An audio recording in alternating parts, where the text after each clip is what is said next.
Só podemos ajudar quem nos pede ajuda. Marie, da Relação Sistêmica. Hoje eu vou falar um pouquinho sobre a ordem da ajuda. Eu vou dizer que para mim foi um tema bem difícil de assimilar e de ter essa postura. Eu só vou ajudar quem me pede ajuda, né? Um dos ensinamentos de Bert Hellinger é esse: você só ajuda quem te pede essa ajuda. Eu vou dar um exemplo bobo, mas que mostra bem o que aconteceu. Eu tinha eu fui para Goiânia passar uns dias de férias com os meus filhos e a gente comprou vários sorvetes para levar pro hotel, né? A gente descobriu uma fábrica de sorvete lá e comprou um monte de sorvete. Aí na volta a gente viu um morador de rua procurando coisas no lixo, né? Pegando comida no lixo e tal. Aí nós nos aproximamos e eu, assim, entreguei pra ele um sorvete. Falei assim: o senhor quer um sorvete, né?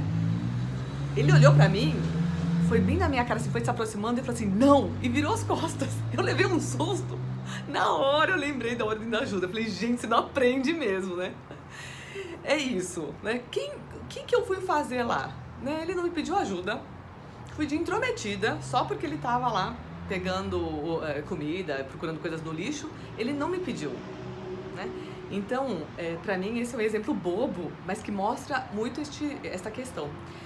E quando a gente se envolve, a gente quer ajudar sem ter sido solicitado, muitas vezes aquele problema passa a ser seu, tá? Então, você se envolve, aquele problema não era pra você se meter, então ele passa a ser seu e até doente às vezes a gente fica. No começo, quando a gente passou a trabalhar com os workshops e tudo mais, o que acontecia? Você vê a situação e aí já tinha que terminar naquele ponto, mas você quer ajudar, né? Então você vai e fuça um pouco mais e continua a constelação. E no início eu saía com muita dor de cabeça. E o meu marido, que também fez o curso de educação sistêmica e participa comigo, ele falou assim: Marie, para! Você não percebeu? O tema dela não era esse? Constelou, resolveu, acabou. Você não precisa resolver tudo, né? Você precisa resolver o tema que ela te pediu. Até porque talvez as pessoas não estivessem preparadas, tá? Para ver aquela situação que apareceu depois do que já foi constelado, que é o que ela pediu. E desde então eu não saio mais com dor de cabeça, eu saio super bem, né? Mas eu ainda preciso me zelar, né? Ficar atenta para saber a hora certa de parar. Isso com o tempo a gente aprende, né? Então essa questão de você só ajuda alguém quando te foi solicitado. Outra coisa que pra mim é bem interessante é que a gente só pode ajudar alguém se a gente tem a capacidade de fazê-lo. Então o que isso significa? Você não vai contratar um consultor financeiro, né, falido, né, ou endividado. Você vai atrás de um consultor financeiro que pelo menos consiga estar tranquilo na tua parte financeira. Não precisa ser milionário, né? Mas que ele esteja bem. Então você vai pedir ajuda para alguém que já conseguiu naquele viés lá, naquilo que você precisa, né? Já esteja ok, né? E isso me traz alguns exemplos de feedback que eu tive. Eles falam assim: nossa, Marie, você trabalha com tanta leveza as questões do aborto, né? E assim, várias pessoas falam assim: nossa, você traz de um jeito tão leve, a gente consegue sair tão bem quando participa do workshop. E aí vem a questão da nossa experiência, né? Eu tenho 3 filhos que não nasceram e eu vejo com carinho essa situação. Na época é óbvio que eu sofri muito, mas a gente aprende, entende o porquê. Quando a gente entende aqui, tá? Não é entende aqui. A situação fica mais leve, né? A história fica mais leve e a gente consegue incluir todo mundo. Então, quando vem um tema de aborto pra gente olhar, parece que a gente consegue olhar com muito mais carinho, com muito mais empatia. A gente sabe a dor que essa mãe sentiu. A gente sabe o que o papai sentiu também, né? A gente consegue chorar junto, colocar o casal para chorar junto. Então, fica mais leve, né? Outras situações é de traição. Eu brinco assim, que não tem família que não exista história de traição. Não existe família onde não tem histórias de falência. E aí eu vou contar depois uma história minha que o meu marido falou assim: Maria, fala da tua história. Eu falei: nossa, mas qual a minha história? Olha, é tanta exclusão, né? Ele falou assim: Maria, fala da sua empresa que você abriu com 23 anos e depois você fechou. Eu falei: nossa, eu não tinha nem lembrado disso, né? Eu tava honrando os meus antepassados, eu nem lembrava disso. Depois eu conto essa história de falência. Mas é isso, né? Você acaba tratando e vendo com mais leveza algumas coisas que você já passou. E toda família tem isso.